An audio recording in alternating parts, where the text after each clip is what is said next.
ఇదే విధంగా నిన్నగాక మొన్న కూడా 100 బెడ్ హాస్పిటల్ గురించి ఏదేదో మాట్లాడుతున్నారు. ఒకటే బీఆర్ఎస్ నాయకులకు చెప్తున్నాను, 100 బెడ్ హాస్పిటల్కి వాస్తు బాగాలేదు. మీ నాయకుడు కట్టించిన దగ్గర గుంతల చెరువులో కట్టించాడు. జడ్చల ప్రజలు జడ్చల నుండి హాస్పిటల్ పోవాలంటే 50 రూపాయలకి ఆటో, పోయేదానికి 50 రూపాయలు, వచ్చేదానికి 50 రూపాయలు, 100 రూపాయలు పెట్టుకొని ఆ హాస్పిటల్ పోవాలి. అది కూడా కాలువల, మురికి కాలువలు ఉన్న హాస్పిటల్కి.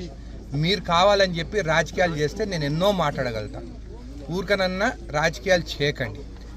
అక్కడ పేషెంట్స్ వెళ్తలేరని చెప్పేసి ఆ 100 బెడ్ హాస్పిటల్ తగ్గించడం జరిగింది. అయినా కానీ నేను మాట్లాడినాను మినిస్టర్ గారితో, త్వరలో మళ్ళీ 100 బెడ్ హాస్పిటల్కి దానికి ఏదైతే అప్గ్రేడ్ ఉంటుందో అప్గ్రేడ్ జరుగుతుంది 100 బెడ్ హాస్పిటల్కి. కానీ దయచేసి మీరు చేసిన తప్పుకి, మీరు చేసిన తప్పు వల్లనే అక్కడ హాస్పిటల్ కట్టడం వల్లనే ఎవ్వరు అక్కడికి పోతలేరు. దానికి రోడ్డు సరిగా లేదు, గుంతలు ఉన్నది, వాన వస్తే నీళ్లు లోపలికి వస్తాయి, ఎవరు పోతలేరు. కాబట్టి ఇంతమంది వస్తలేరు కాబట్టి 100 బెడ్ని తగ్గిస్తామని చెప్పి వాళ్ళు చెప్పడం జరిగింది. అయినా కానీ నేను మాట్లాడినాను, మళ్ళీ 100 బెడ్ హాస్పిటల్కి వాళ్ళ అప్గ్రేడేషన్ వస్తుంది. ఊరికే రాజకీయాలు చేస్తే నేను కూడా చాలా మాట్లాడేది ఉంటుంది దాంట్లో. దానికి కాంట్రాక్టర్కి ఇసుక ఫ్రీగా ఇప్పించినారు, ఆ కమిషన్లు ఎవరికి పోయినాయి, స్టీల్ కమిషన్ ఎవరు పోయింది, ఆ పక్కన ఇల్లు ఆ కాంట్రాక్టర్ కట్టించిందని కూడా చెప్పడం జరిగింది. మళ్ళీ ఇవన్నీ ఎంక్వైరీ పెట్టించామంటే తొందరగా నేను ఆ ఎంక్వైరీ పెట్టిస్తాను కూడా చెప్పడం జరిగింది. ఒక బీసీ బిడ్డ, ఒక యాదవ్ బిడ్డ, యాదవ్ కుటుంబం నుంచి వచ్చిన నవీన్ యాదవ్కి మా సీఎం రేవంత్ రెడ్డి గారు పక్కన ఉండి ఆయనను గెలిపించడం జరిగింది. మొన్ననే నేను చెప్పినాను, మేము బీసీలకు 42% రిజర్వేషన్ కోసం కూడా కొట్లాడినాము, బిల్ పాస్ చేసిన వాళ్ళం. మీరు బీసీకి మద్దతే తెలపలేదు మీరు.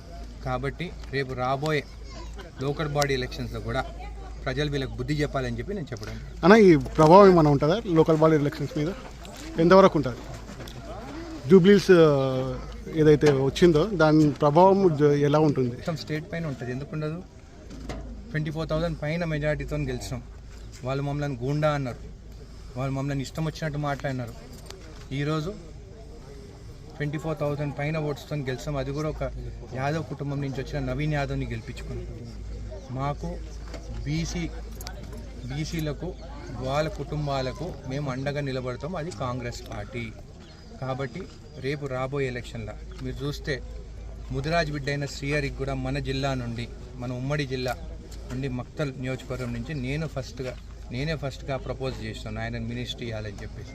అదే వాళ్ళ గవర్నమెంట్ ఉన్నప్పుడు ఇటు లక్ష్మాడి శ్రీనివాస్ గౌడ్ ఓడిపోవాలని, శ్రీనివాస్ గౌడ్ లక్ష్మాడి ఓడిపోవాలని, ఆయనకు మినిస్టర్ రావద్దు, ఈయనకు మినిస్ట్రీ రావద్దు అని చెప్పి కొట్లాడుకునేటోళ్ళు వాళ్ళు.